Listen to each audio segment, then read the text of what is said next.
So, thank you once again for returning back to your seats. If I look like I'm constantly dazzled, it's because I am, and I'm looking straight into the projector, so I'm going to try and stop doing that. This panel session continues the theme on cross-border clinical negligence. There will likely be typos on these slides, but what I can confirm is the spelling of Turkey is not a typo. This is a new spelling of Turkey, the new UN-approved spelling of Turkey. So if you spot others, they're all my fault, but that is right. Introducing the panelists from left to right, we start off with Joakim Jäderström, who is a partner at the firm of Akyay in Stockholm. Joakim is not wincing, so I don't think I've pronounced that terribly wrong, although I was told that I pronounced Akyay very terribly last night. Joakim is a specialist personal injury practitioner. He is the founder of the Pupil Young Lawyers Group. He is the Pupil board member for Sweden, and I know that he is an expert of choice for many of you in this room on questions of Swedish law. Now I start to panic slightly because I'll let you into a little secret.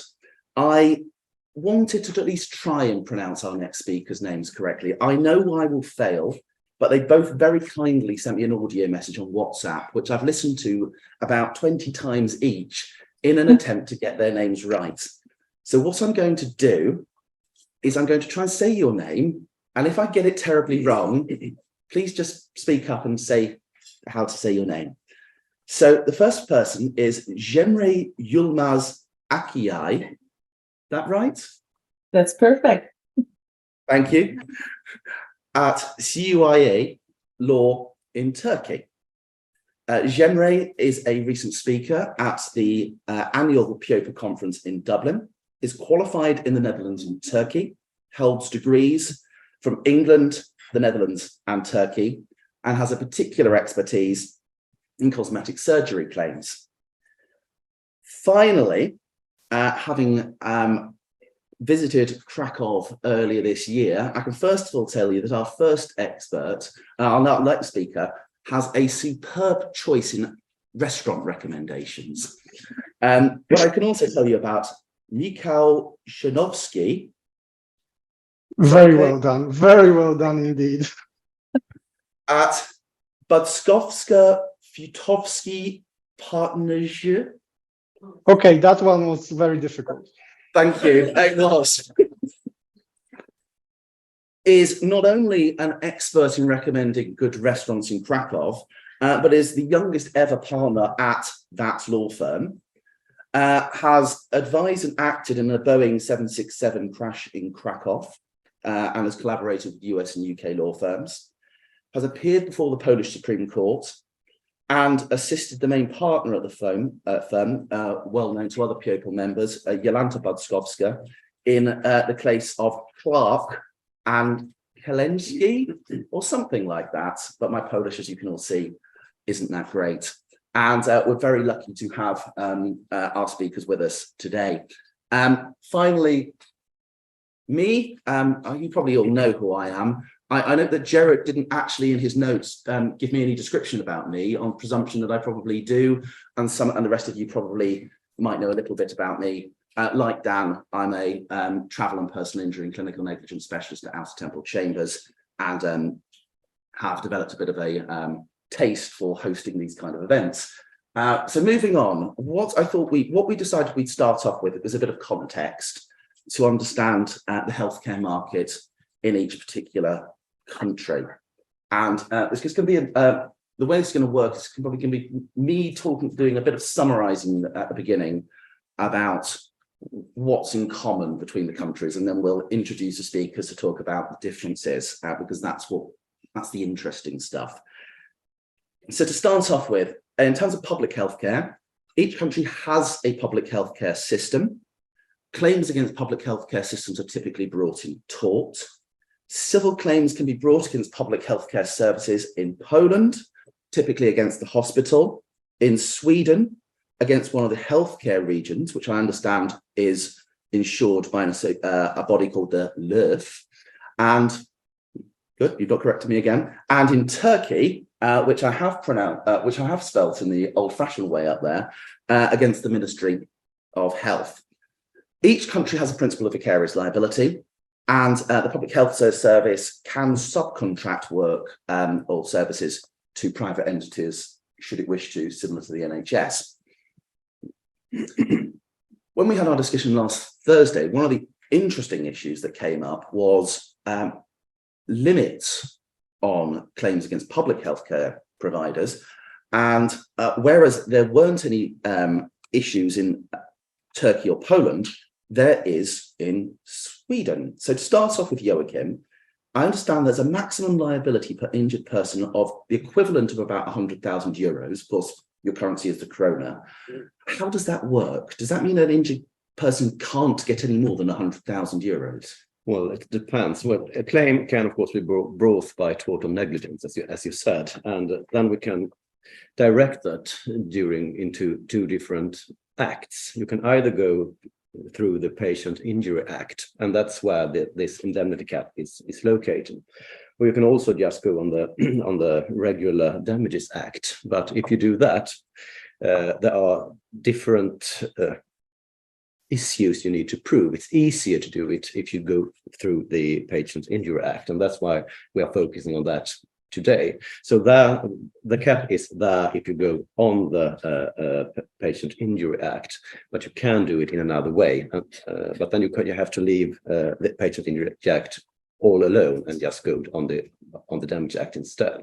Does the Patient Injury Act make the issue of establishing liability more straightforward? Yes, it's easier that way. Yes. So for lower value cases, would you take that route? Yes. But for higher value? Yes. Yes. And for the So higher... that's why it's very important in the beginning to value the claim first to see what amount will this actually come to, and from that choose which direction you will take. If you take the more tricky route, are there any caps there, or is that no caps at all? But on the other hand, if you go through the Patient Injury Act, of course, then we know that the healthcare provider is insured. If you go the other way, just through normal damages, we are not sure if there are any liability insurance at all. So maybe it would be better for value-wise, but on the other hand, perhaps they can't pay because there are no liability insurance. So there are several issues we need to focus on before we know which way to go. Thank you. I touched upon the ability of public health services to subcontract. We've got a summary at the bottom of that slide. As I understand it in general terms, and I'm sure I will be corrected if I've got this wrong, in Sweden, you progress against the public health service provider when it's been subcontracted to the private sector. In Poland, you can only sue the private provider, and in Turkey, it depends. And I think, Cemre and Michał, that's right, isn't it? That's correct, indeed. So when we have a claim against the public healthcare, then we need to sue the Ministry of Health, and then we are having a claim against the state. And when we are having a claim against the private hospital, then we can make a claim against the insurance company. And if the damage is more than the policy limit, then we can sue the doctor privately. Yeah. Sorry, Michael, continue. Sorry. And in Poland, we do have a public state body that is called the Narodowy Fundusz Zdrowia, NHF in short. So quite similar to the NHS. And I need to be careful to not mix those two up. But anyway, the NHF itself is free of any liability for damage caused to patients. And the only option, whether it's the public or the private sector, is to sue the hospital itself. Moving on to the private healthcare, there's a lot of similarities here. Each country has a private healthcare system. Claims can be brought in contract or torts, so there's not that binary position we have in France where it's got to be one or the other. There are principles of vicarious liability. Generally, claims, depending on whose fault it would be targeted towards the clinician, hospital, or provider, depending upon what the contract said and what the factual matrix is. And all private healthcare providers need to be insured, which I understood was mandatory. In terms of bringing the role of insurers, what was interesting through our discussions was that in Poland, you are able to bring a direct right of action, which was interesting because, of course, that might have opened up the scope to Odenbright claims here, but of course that door's been shut, so we can't do that. But one of the things that was very interesting coming out of our discussions was the position in Turkey when you're looking to engage with an insurer. And I understand, Cemre, that you need to be involved in a mediation process in order to pursue a claim against an insurer. Is that right? That's correct. In claims against the private health care insurance, there's a right to raise a claim directly against the insurance company, the doctor, or the hospital. And these kind of claims are handled by the consumer court. And before making a claim against the consumer court, we need to go through mediation, and mediation decisions are binding in Turkey. So when you go through the mediation process, is there any way of continuing the matter through to court if you're not happy, or are you stuck with a decision of the mediator when you're looking for compensation direct from an insurer? Well, that's a difficult question. Yeah, you can. The decisions are binding in general. And is that an elective path? If instead you wanted to pursue at the hospital rather than the insurer, would you be able to go through the normal civil court procedures? That's correct. You can choose who you are making a claim to. So you can either go directly to the insurance company, or you can directly go to the hospital and the doctor. And is the advantage of going against the insurer because you know they've got the money, whereas another entity, it may be a little less certain? Well, it depends on every case. Most of the time, what I do is getting all of these parties to be a part of the claim. Thank you. So another part of our discussions as we were preparing for this presentation was looking at indemnity limits, which I know a lot of you will be familiar with, particularly with regards to, for example, Greece and RTAs and the like. Well, the theme continues, and top of the billing on that slide is Poland. Michał, would you be able to talk us through the approach to insurance indemnity limits in Poland and what the thought process behind those are? Yeah, so in Poland, we have statutory minimum indemnity limits on insurance of healthcare providers. And as you can see, the minimum amount, the indemnity limit required by law is it's the Polish zloty equivalent of 100,000 euros on a single claim, and €500,000 on all events under a single insurance contract. This is for a contract covering 12 months. And it's a typical practice to have insurance contracts last for 12 months.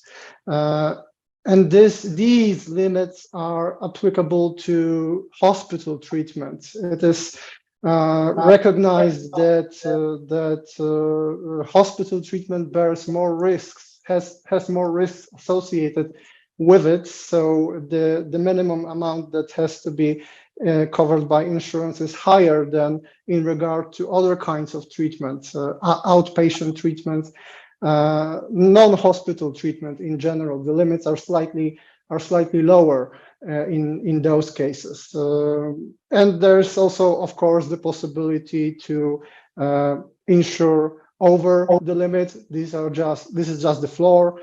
So top-up insurance is a thing and is also used in practice.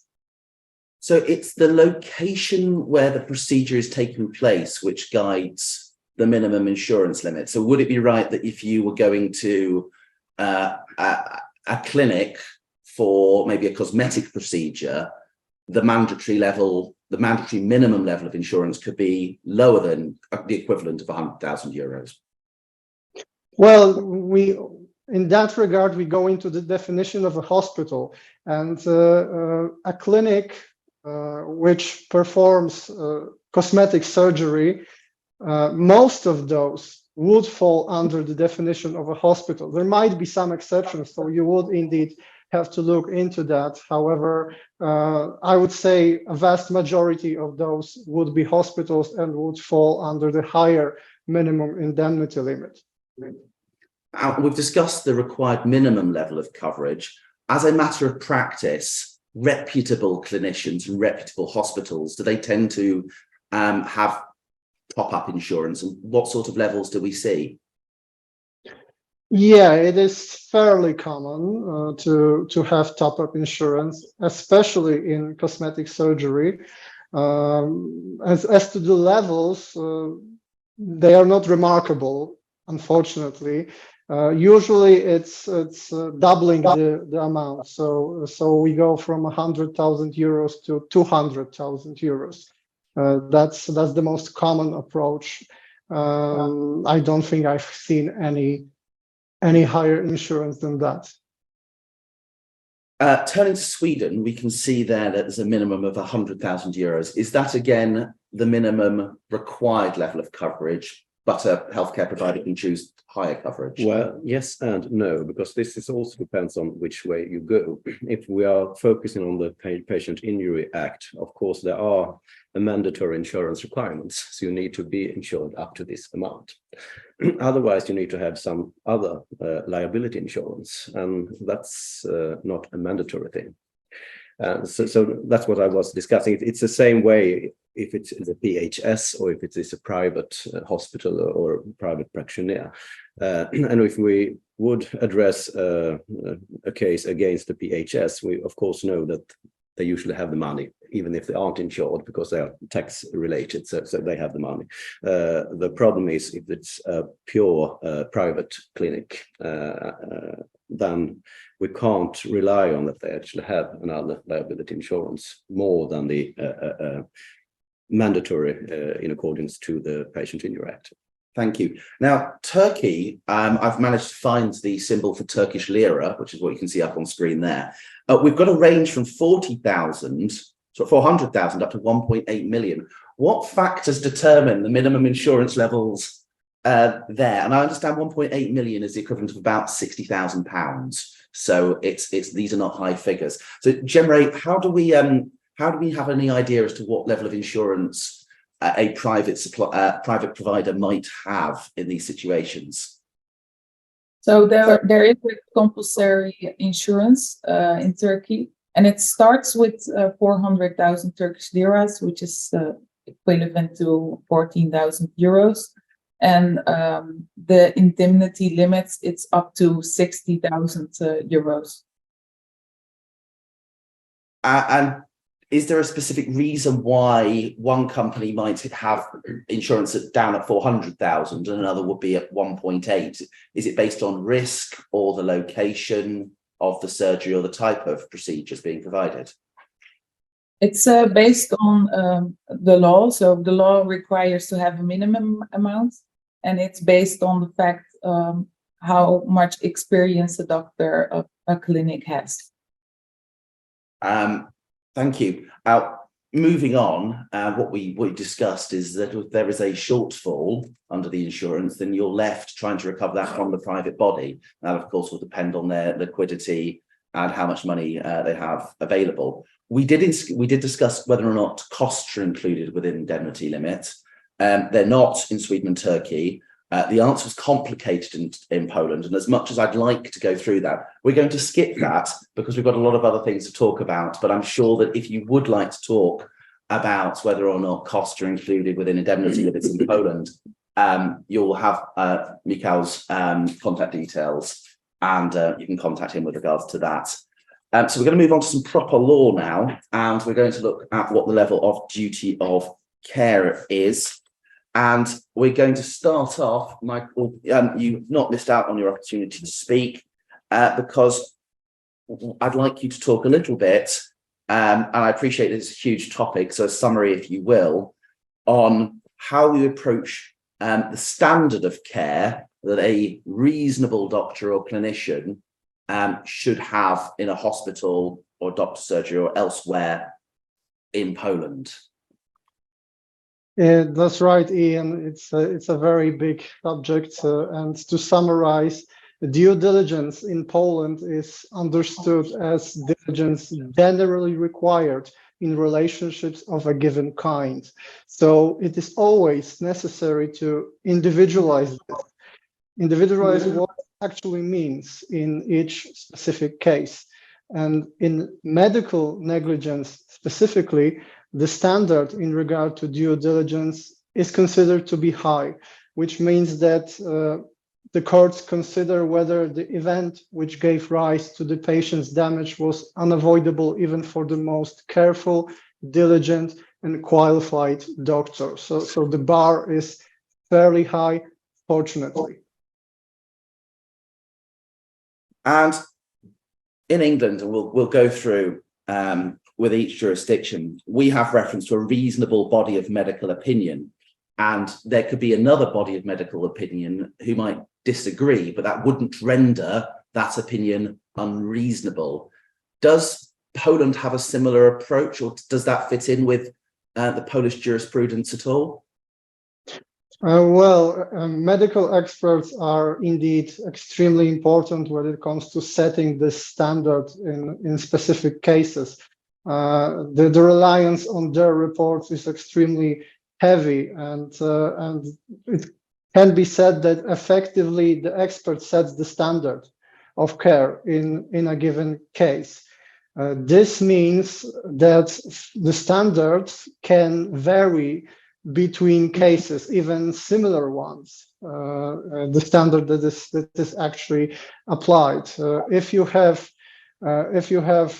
differing opinions in regards to what the standard should be, then it's possible to request another expert to give an opinion on that, and those are the ways that we can the court tries to reach a conclusion and decides what's the most convincing.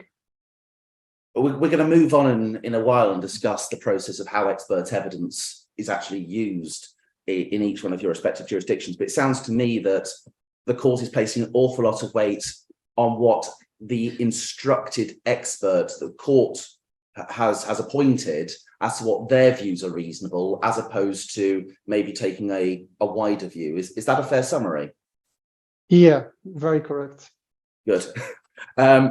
Moving on to Sweden, Joakim, to go back to the point, we reference whether or not there's a reasonable body of medical opinion would say it was okay, and even if there's a smaller group, that wouldn't necessarily make a difference. How does that accord with the position in Sweden? Well, it's not exactly the same, but it's a bit similar anyway, because when we look at the appropriate standard of care in Sweden, this is measured by the preponderant probability that the injury was caused by an examination or care or anything similar like that, provided that the damage could have been avoided, then either by performing the selected procedure differently, or actually just make another procedure that would have been met in accordance for care in a less risky way. So that's what we are looking at. Okay. And should both these the selected procedure performed or another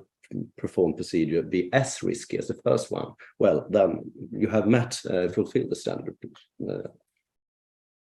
And does it matter? Does the standard change if, for example, you're comparing a more senior doctor or a more junior doctor? Does that matter, or should that not matter? Is it more focused on the task at hand? It's the task at hand. It shouldn't matter if it's a junior doctor or a more skilled one. No. And is there an allowance in, for example, emergency type situations? Yes, it is, because if it's an emergency situation where the patient's life is at risk, then of course you are allowed to do a bit more risky things to save the patient, and that could still be the appropriate standard of care. Moving on to Turkey, it's always helpful when the expert you're speaking to understands your law, even though you don't understand theirs. Cemre, when you filled out the massive table, which there's evidence of here, when we were doing our preparation, you said that Turkey has a very similar system to the Bolam and Belitho tests. Is that Exactly. right, or is there are there any subtle differences that we need to understand? Well, in Turkey, we use 4 kind of tests. So one of them are the Bolam test of the reasonable and responsible physician. This test provides that a doctor is not negligent if they have followed a practice supported by a responsible body of professional opinion. And then we have the Belitho test, which is the duty of care test. And that's based on the requirement that the physician's negligent actions must have a logical foundation. And then another test is the helping test. If the plaintiff proves causation for the harm, they receive compensation for the damage. If causation cannot be proven, then the claimant receives no compensation. And then the last one is the but-for test. This is used to determine if there is a causal link between the breach and the duty and the observed harm. You were breaking up there, but I think we got most of that, and it sounds so you could probably teach English clinical negligence law to us as well. So thank you very much for that. We're going to skip on now to the topic of disclosure of risk and obtaining appropriate consent from a patient. Our leading case in England and Wales and also in Scotland is the authority of Montgomery, and there needs to be the doctor needs to go through and explain the material risk, and there's various case law interpreting that. Seems to me, and we'll go through each one of you in turn, starting with Poland, that it's all a relatively similar approach in each one of your jurisdictions in terms of that the patient needs I'll start again. The risk needs to be explained to the patient, and you need to make sure that they understand it. I think what I'm probably going to do is move on to the next slide and talk about what level of risk needs to be explained to the patient. So starting off, Michał, in Poland, you talk about the most common ones and the most serious ones.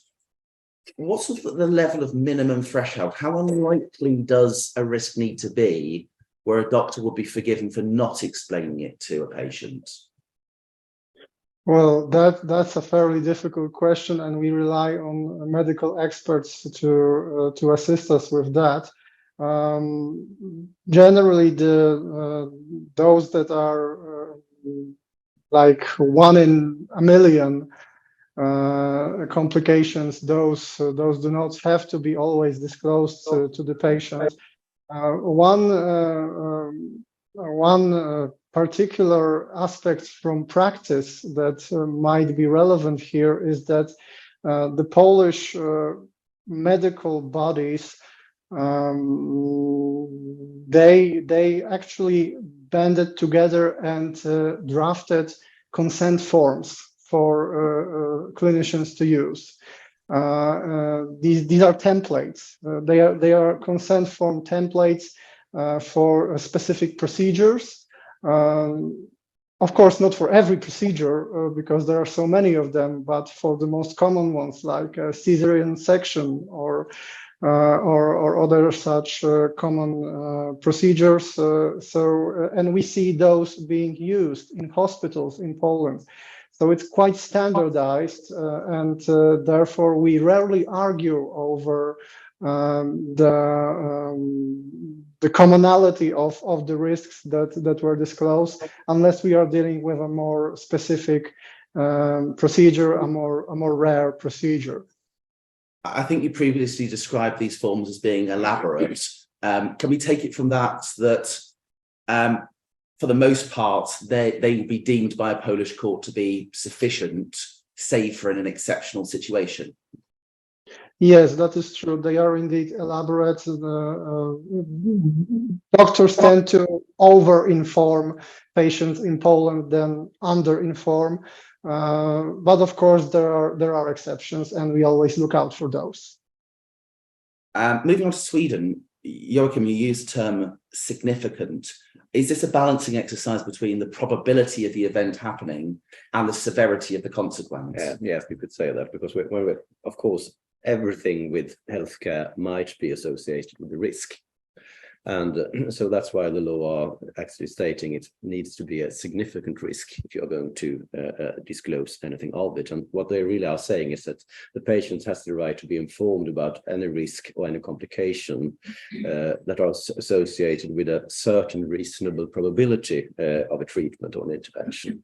And of course, that's say, if there are anything that are quite dangerous, of course, that's a significant risk.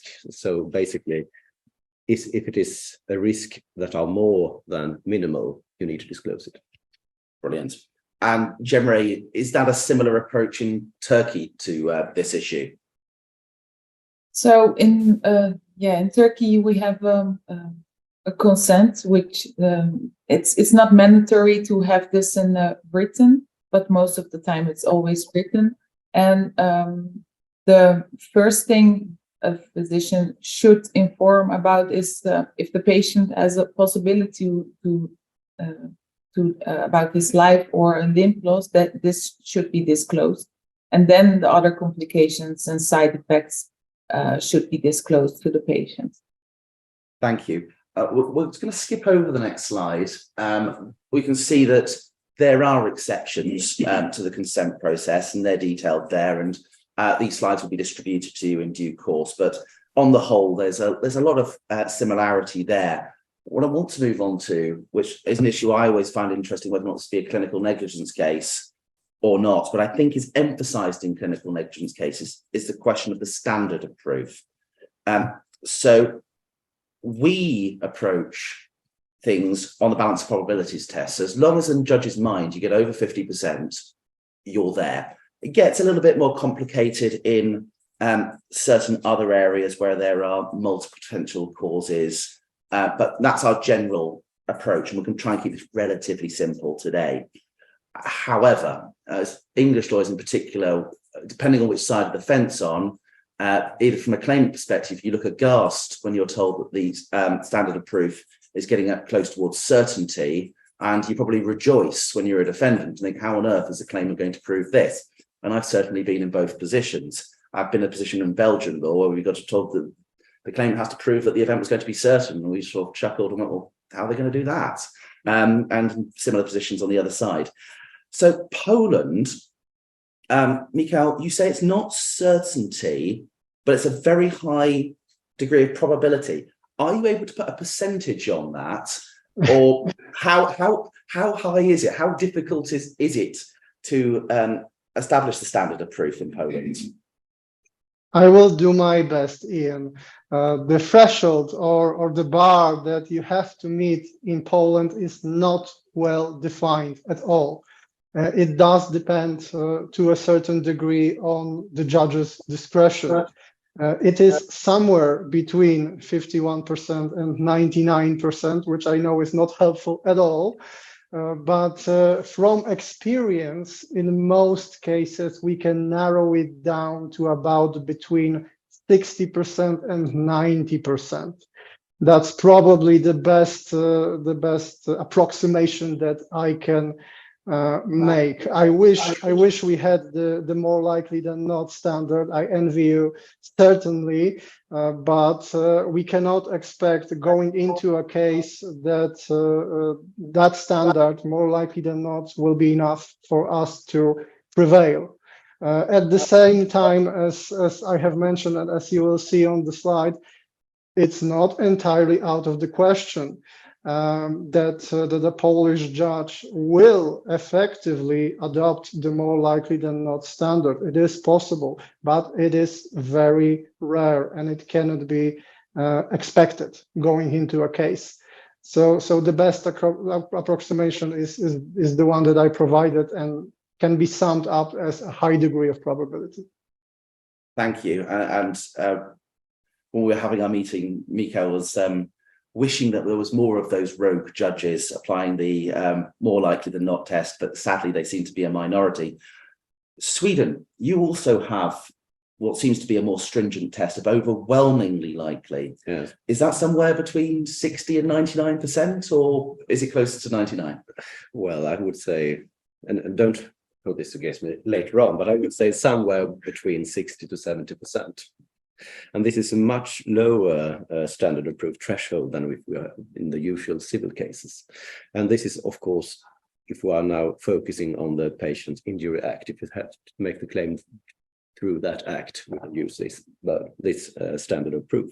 Should we go, for example, in the Damages Act instead, it gets a bit more complicated. I don't think we have the time to really discuss it in detail, but I will just say that it might be a higher standard of proof if we go that way, and also different ones in relation to what we actually are trying to prove. And that's make it a bit easier to go through the Patient Injury Act instead. So it's even harder to run a non-clinical negligence case in Sweden. It might be. It might be. He was always so very careful in his terms. He's clearly a good lawyer. Cemre, I'm not going to ask you about Turkey because you've told us it's the balance of probabilities, and I'm keen to cover as much as we can do. So moving on to the issue of causation, burden falls upon the claimant, and we've just covered this with regards to the standard of proof. This applies to findings of both past and future events. And second, as we'll move on to, you might think, well, that's a bit odd in Turkey, but what we're going to be looking on to with regards to causation is focusing on how the court admits expert evidence, and it is very different to our own approach. So we'll get on to that and explain why that's the case. In terms of proving the cause of primary injury, well, again, we've touched on this. So again, I'm not going to go through this in an awful lot of detail, but there are quite clear details. And what we discovered when chatting with this is probably each one of our speakers could do an hour-long presentation just based on these issues. And when you think on our own domestic law, when you look at concurrent causes, divisible injury, indivisible injury, there's an awful lot going on there. And what I'd like to do is not spend too much time focusing on this, in fact, skipping over it, but just highlighting there are a lot of issues there which you need to look at and really drill down. And we may well explore it further in a vlog moving forward, depending on what the speakers think. But there's quite a lot going on there. But I think what's probably more useful use of our time, keeping an eye on the clock, is considering expert evidence and how that is approached in those particular jurisdictions. So this is not looking at running a case under Swedish, Polish or Swedish law, or Turkish law here, because of course we've got the decision under Waller Mutual, and we'd be using our own suite of experts, as Victoria was talking about in her talk. We're looking at the cases being run in Poland, Turkey, and Sweden. And what's clear is that in terms of the use of experts can be used to deal with those 3 points there: duty of care, causation, condition, and prognosis. What's interesting is the mechanism of using them and the significance a court places on them. And it's very different to the English approach, where an expert could never be deemed to tell a judge what the answer is. The judge will interpret it and reach his or her own decision with regards to that. So we can see there's instantly quite a lot of difference. And starting off with, these are of course looking at litigated cases. So starting off, Michał, when we're looking at Poland, when you get to the point of litigation, it is the court who appoints the experts. And that will cover from all those issues we've gone through, the duty of care, causation, and the condition and prognosis. Is that right? Yes, that is indeed correct. And whenever I speak about this with UK lawyers, they are always extremely surprised, shocked even, that we are going into a trial without expert evidence and without even knowing who the expert will be. But that actually is how it works in Poland. So only the court can appoint an expert, and we can only make suggestions which are not binding to the judge. And usage of private reports, of course, we can.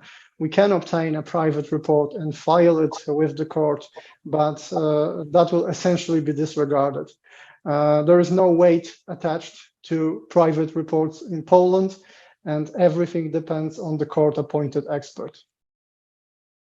In terms of looking at the use of private reports, before you want to issue proceedings, you're going to want to have some guidance whether or not you've got a good case. So is it usual to commission your own reports to work out if you've got a good case, but then you have the lottery of then seeing what a different expert thinks if the matter goes to trial?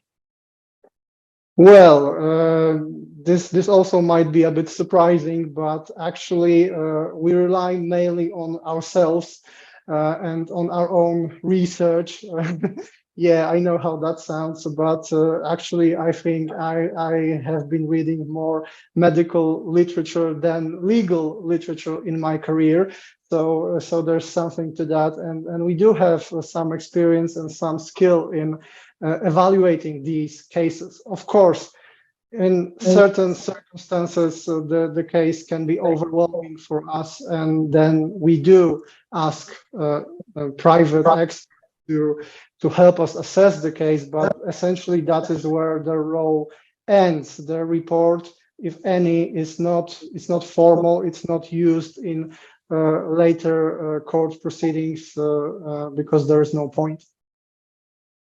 I know you can't see the audience, but there was a look of terror amongst the practitioners. I can imagine. Go through that process. Sweden, you seem to be, on this occasion, similar to us in England and Wales. You can obtain your own reports. The defendant can. What limitations are there on you? Well, no limitations at all. None at all? None at all, actually. But each party will be able to produce any expert evidence or any evidence at all. And then it's up to the trial judge then to decide, well, which conclusions should rightly be the basement for the assessment. So which party actually has the best experts? That's where we will be focusing on. Do you even need the court's permission to get a type of expert? No. Wow. No, not at all. This is great chasms between Poland and Sweden. And Turkey, Cemre, it sounds similar to the position in Poland. Is it any different? Well, yeah, it's similar to the Polish system. We can obtain a private report, but the judge cannot use this in the evaluation. So we request sometimes a private report in order to challenge the expert report in the claim. And sometimes we also obtain a private report just before starting a claim in order to make an estimation on the chances of success. Thank you. I've just been told I'm running massively late and I didn't realize it. So we're gonna skip through the rest relatively swiftly. We discussed the ability to, in the Polish and the Turkish system, to challenge evidence. It sounds like it's quite tricky, but there are abilities to question experts in court. We can go through the issue with regards to that. Moving forward on to damages. And we discussed the issue of whether or not damages are final. And again, realizing how obscenely over time I'm just going to skip over this myself. Effectively, Turkey, full and final, not even any provision for things like provisional damages. And Sweden and Poland, it's possible to come back in particularly narrow areas, but what the key difference is that the judge does not need to make a reservation. So it's not like the provisional damages system will go, if there is a syrinx in the future, you can come back. You just need to prove that there is a worsening of the condition which was caused by the initial harm.